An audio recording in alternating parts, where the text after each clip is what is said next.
que le psychisme? Question très importante dans la philosophie freudienne. Parce que pour comprendre Freud, il faut comprendre l'appareil psychique de l'homme. L'appareil psychique est constitué de 3 instances. L'appareil psychique est constitué de 3 instances.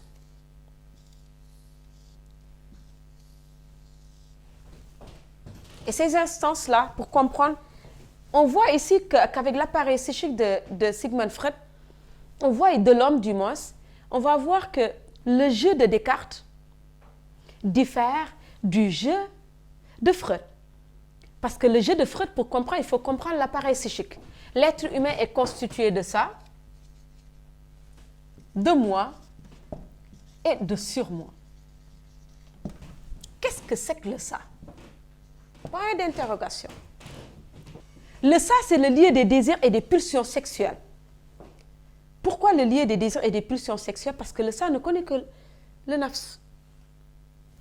Les désirs, les pulsions. Le ça ne connaît pas le principe de réalité. Mais le ça ne veut satisfaire que les plaies, que les plaisirs, les pulsions sexuelles. Le ça ne regarde pas la réa, ne regarde pas la réalité. C'est ce qui fait qu'il arrive à quelqu'un de faire certaines choses et de ne pas se rendre compte de ce qu'il fait. C'est presque l'animalité de l'homme parce que là, c'est le ça qui domine notre... Il nous arrive des moments où le ça domine. Et on va y revenir quand on va expliquer le ça et le surmoi. Ici, on voit, on l'a expliqué ici, que le ça pour Freud, c'est la partie la plus obscure, la plus impénétrable de notre personne, de notre personnalité. Pourquoi la partie la plus obscure, la plus impénétrable de notre personnalité? Parce que ici, c'est le principe de désir, les pulsions sexuelles, les désirs et les pulsions. Et le moi. Le moi, comme l'a dit Freud dans l'introduction à la psychanalyse, moi n'est pas maître dans sa propre demeure. Moi n'est pas maître dans sa propre demeure. Pourquoi moi n'est pas maître dans sa propre demeure? C'est la question qu'il faut poser d'abord.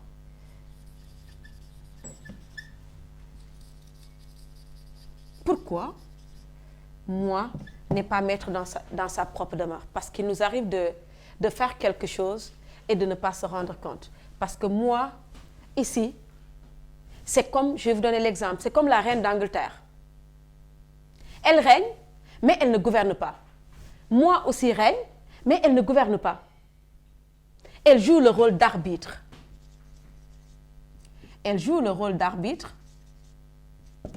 entre le ça et le sur, entre le ça et le surmoi. Va-t-il parvenir à ça? C'est pourquoi il n'est pas maître dans sa propre demeure. Le surmoi. Le surmoi, pourquoi c'est important? Parce que c'est le lieu où on intériorise les interdits parentaux. Les interdits parentaux. Les interdits parentaux. Les interdits parentaux ou sociaux. Et les représentations culturelles. Et quelques représentations culturelles.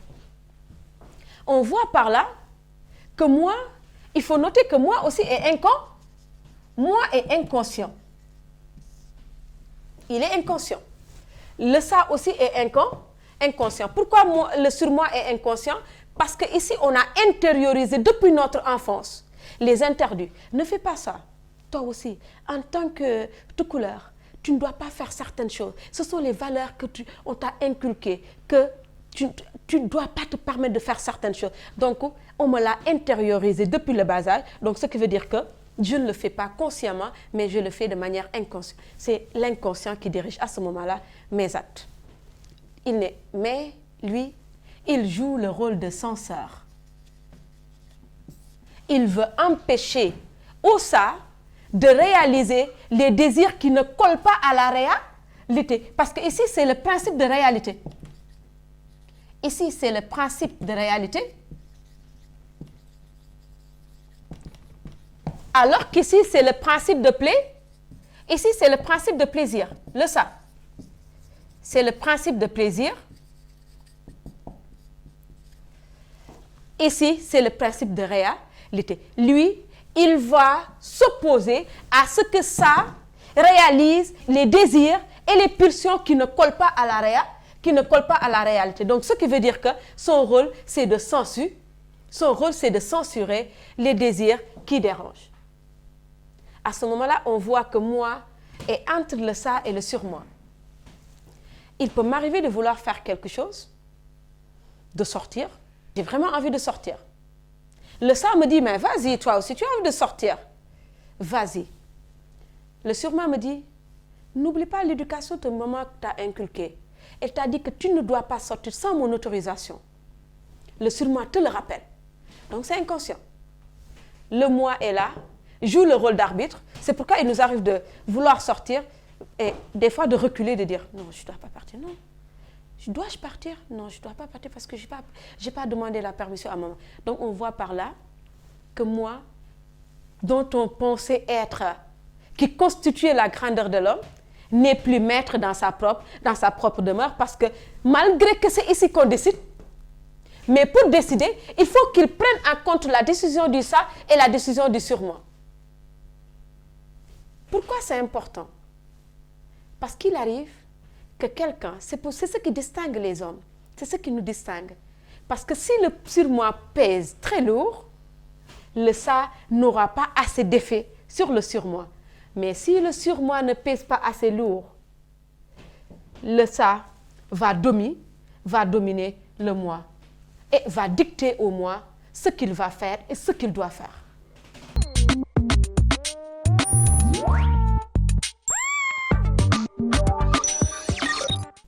On va voir l'origine de l'inconscient en petit 2. Pour Freud, les symptômes névrotiques ne sont pas des phénomènes accidentels. Ça ne vient pas accidentellement. Donc, ce ne sont pas des phénomènes accidentels. Mais ils sont liés à des événements précis de notre vie. Pour des personnes qui les manifestent. Ils cherchent l'origine des symptômes dans la période de l'enfance. Pour Freud, il doit y avoir dans notre psychisme quelque chose qui commande à toutes nos actions sans que nous soyons conscients. Il nous arrive, par exemple, il y a des enfants qui ont connu, par exemple, certains problèmes durant leur enfance, un traumatisme, la perte d'un parent, d'un père ou d'une mère. Ça, c'est un phénomène traumatisant. Il peut aussi suivre des problèmes des conflits entre parents, père ou mère, donc un traumatisme depuis l'enfance. Ça peut influencer la psychologie de l'enfant. C'est pourquoi d'ailleurs, il y a certains problèmes qu'on rencontre dans la vie et ces problèmes dérivent de notre enfance. Il y a par exemple certaines timidités morbides dérivent de notre enfance, depuis notre enfance. Parce que quand on était enfant, on avait l'habitude de nous dire « Toi, tais-toi, ferme ta bouche, tu n'as pas le droit de parler. Pourquoi tu parles comme ça? On crie sur vous. » Vous êtes déjà bloqué intérieurement depuis votre enfance. Donc, ce qui veut dire que quand vous serez grand, il vous arrive de ne pas avoir confiance en vous ou bien de ne pas pouvoir vous défendre devant quelqu'un d'autre parce que depuis votre enfance, vous avez été maté ou bien vous avez été traumatisé par un phénomène traumatisant. Ce qui fait que l'enfant, pour comprendre un homme, il faut comprendre d'abord son enfance.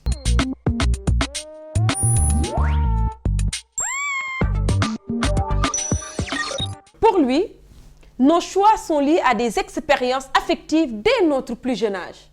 Donc, tous nos choix, même notre manière de, par exemple, une jeune fille, même la manière de choisir son mari, même la manière de choisir sa femme, dépend de notre éducation. Parce que inconsciemment, on avait prévu dans notre tête le type de jeune fille qui nous intéresserait ou bien le type de garçon qui pourrait nous intéresser. Donc, ce qui veut dire que même ce choix est inconscient. Nous allons voir la théorie freudienne. Qu'est-ce qu'elle cherche? La théorie freudienne cherche à revaloriser le passé, l'enfance, les moments affectifs de la vie. Nos actes sont guidés par des déterminants inconscients. Nos actes sont déterminés par des déterminants inconscients. On va prendre l'exemple de Anna. Anna O, Cette thérapie est une mise en œuvre de la théorie psychanalytique freudienne sur l'hystérie. Qu'est-ce qui se passe avec Anna? Anna O, elle est une patiente malade parce que Freud travaille avec Joseph Breuer. Anna O, on a regardé que Anna O présente son tableau clinique, présentait des paralysies, dégoût d'aliments, une anorexie. On voit que Anna avait des toux intenses. Et Freud, en observant Anna, s'est rendu compte que les problèmes de Anna étaient liés à sa vie antérieure, c'est-à-dire à son passé ou son enfance. Ils vont essayer, Freud avec Joseph Breuer, son ami Joseph Breuer, ils vont essayer de mettre Anna en état d'hypnose. Ils vont essayer de mettre Anna en état d'hypnose. Un sommeil artificiel un sommeil artificiel provoqué. Qu'est-ce qui se passe? Quand on a mis Anna en état d'hypnose, Freud s'est rendu compte que Anna murmurait des propos qui semblaient être liés à sa vie antérieure. Et qu'est-ce qui se passe? On voit Anna qui murmurait des propos, une jeune fille accompagnée de son amie, une Anglaise, qui donnait de l'eau à boire à sa petite chienne qu'elle n'aimait pas du tout dans un verre. Après ces propos, Anna demanda à boire. Freud s'est rendu compte donc que les problèmes de Anna étaient liés à sa vie antérieure. Que faut-il faire maintenant? On voit que le lendemain, les mêmes problèmes surgissent parce qu'on l'a mis en état d'hypnose et elle demanda à boire. Mais elle continue toujours d'être hystérique. L'hystérie continue. Freud va abandonner l'hypnose pour essayer d'aider Anna à rencontrer les problèmes dans la réalité. Il va utiliser le talking care. Quand Anna, pourquoi il va aider les malades à rencontrer les problèmes dans la réalité et non plus dans un sommeil artificiel provoqué? Pour Freud, il découvre donc quelque chose. Il découvre que l'hystérie est un trouble lié à des réminiscences psychiques qui nécessitent une nouvelle méthode de traitement.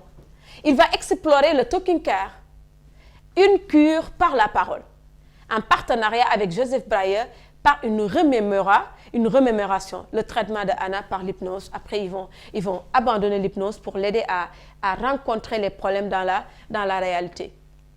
Il est à noter que les symptômes ne disparaissent que lorsque Anna se rappelle dans la réalité à quelle occasion ces symptômes étaient apparus pour la première fois. C'est pourquoi la cure psychanalytique aide à guérir les malades.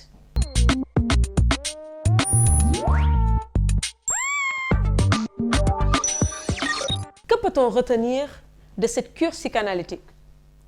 Que les symptômes névrotiques sont toujours en relation avec des événements passés apparemment oubliés.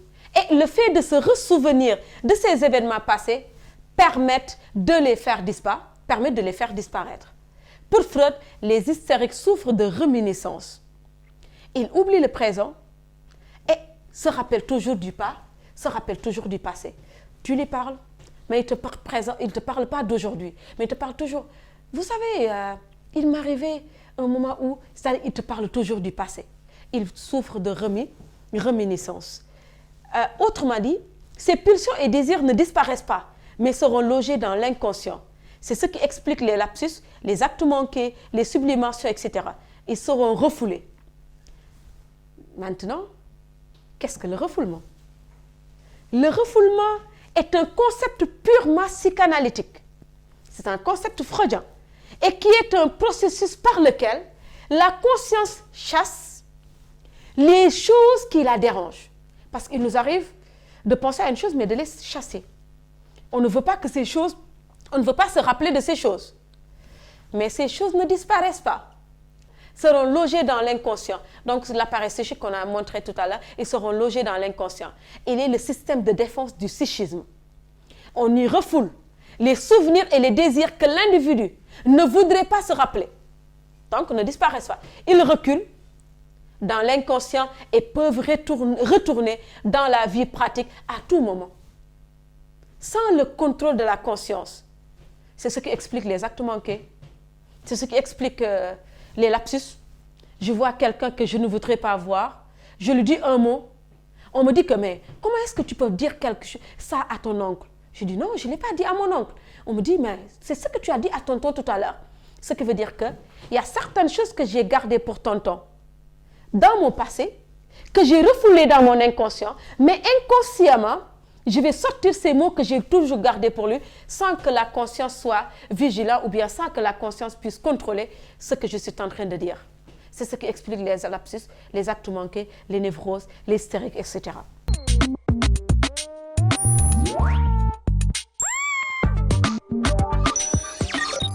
On va maintenant voir la sublimation. Quant à la sublimation, c'est une manière de transformer l'énergie sexuelle, libido, vers d'autres domaines. C'est en d'autres termes satisfaire de manière détournée les pulsions et désirs rejetés par la conscience. C'est l'exemple du musicien. Un musicien peut chanter la déception. Il pense chanter juste la déception. Mais c'est parce qu'inconsciemment, il avait refoulé dans son passé une déception qu'il a eu à rencontrer. Il l'a refoulée. Mais c'est à cause de cette déception-là qu'il va sublimer à travers la chanson qu'il va chanter la déception. Il va pleurer sans même s'en rendre compte parce qu'il se rappelle des événements passés. Donc, il va sublimer ce qu'il avait déjà refoulé qui va revenir. On voit par là que aussi c'est l'exemple du peintre. Le peintre qui va peindre un tableau, il peint un tableau d'une jeune femme très belle, avec les yeux très bien faits, avec une forme très bien bâtie. Donc tout ça.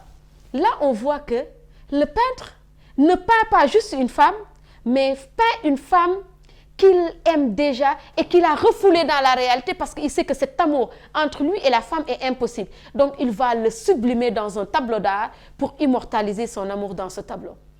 Donc on comprend la sublimation ainsi. C'est le cas du cinéaste. Le cinéaste, par exemple, peut nous montrer une pièce théâtrale ou bien une pièce où une jeune fille qui a la phobie des garçons, une jeune fille qui déteste les garçons de manière atroce. Pourquoi? Parce qu'elle, peut-être dans son passé, avait un problème avec les hommes ou bien elle a été traumatisée depuis son enfance qui fait qu'elle va refouler, elle va sublimer ses sentiments dans la réalité avec ses pièces. Ça peut être aussi le cas de l'amoureux. Un garçon qui aime une fille, mais qui se rend compte que cet amour entre les deux est impossible. Qu'est-ce qu'il va faire? Il va transformer cet amour en amitié. Cette amitié constitue une sorte de sublimation,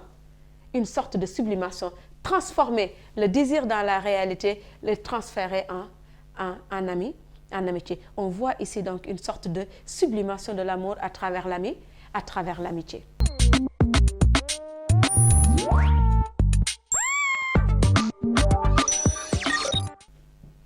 Nous allons voir l'inconscient à travers le rêve. Parce que pour Freud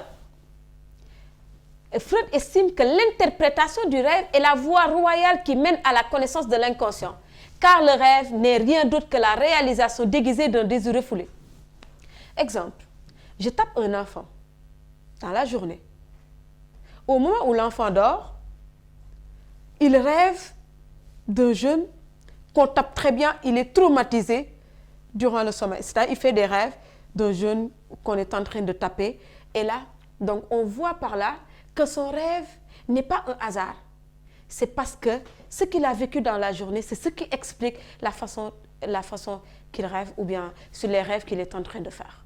On voit par là que le rêve est une réalisation déguisée des désirs refoulés. On ne rêve pas n'importe quoi, mais tout ce qu'on rêve, c'est en rapport à notre vie. qu'est-ce qui se cache derrière le rêve? Le rêve est la satisfaction inconsciente et déguisée d'un désir refoulé. Selon Freud, la psychanalyse va essayer de rendre intelligible le rêve. Rendre intelligible, pourquoi? Parce que la psychanalyse va essayer de nous expliquer que le rêve, c'est quelque chose qui peut nous permettre de comprendre quelqu'un. Parce que si vous racontez ces rêves, vous allez comprendre, c'est parce que c'est un rapport à ça. C'est un rapport à sa vie. Maintenant, nous allons voir l'inconscient à travers la sexualité, l'inconscient à travers la sexualité. L'inconscient à travers la sexualité. La première découverte à laquelle la psychanalyse nous conduit, c'est que régulièrement, les symptômes morbiques sont en connexion avec la vie amoureuse du malade. La pulsion sexuelle est fréquente même chez l'enfant. C'est pourquoi Freud parle des stades de la vie, des pulsions sexuelles. Freud parle de libido qui désigne la force avec laquelle on manifeste l'instinct sexuel. Il faut noter aussi que les pulsions sexuelles dont parle Freud diffèrent de la sexualité. Nous allons finir avec les critiques de l'inconscient freudien. La morale, tout comme la liberté, s'oppose à l'inconscient. Donc l'hypothèse de l'inconscient est-elle moralement acceptable? C'est une question très importante dans la mesure où, mais puisque l'hypothèse de l'inconscient nous parle de ça, nous parle de sûrement, donc nous parle de pulsions sexuelles, etc. Est-ce que l'hypothèse de l'inconscient est-elle moralement acceptable? Est-ce qu'elle rime avec la liberté ou la responsabilité humaine? Avec l'inconscient freudien, l'homme peut-il être responsable de ses actes? On va faire appel à Jean-Paul Sartre et Alain. Pour Jean-Paul Sartre, si je choisis, je suis conscient que je choisis. Savoir, c'est savoir qu'on sait. Pour lui, refuser sa liberté, c'est mentir à soi-même, car un homme inconscient ne répond plus de ses actes. Pour lui, l'hypothèse de l'inconscient est une mauvaise foi. C'est une fuite de responsabilité de parler d'inconscient, parce que quand on est inconscient, on ne répond plus à ses actes parce qu'on n'est plus conscient de ce qu'on fait. Pour Alain, en inventant en chaque homme un animal redoutable, c'est l'inconscient. Le freudisme ruine le pouvoir de la responsabilité humaine, le pouvoir de la liberté humaine. L'inconscient est un mépris sur soi-même.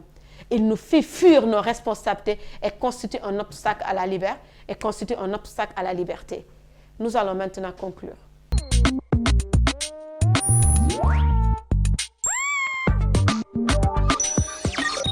Nous allons conclure le chapitre « La conscience et l'inconscient ». Parce que depuis longtemps, depuis Socrate, l'homme se définit toujours par la conscience. Et par la conscience, l'homme s'élève au-dessus de tous les êtres vivants.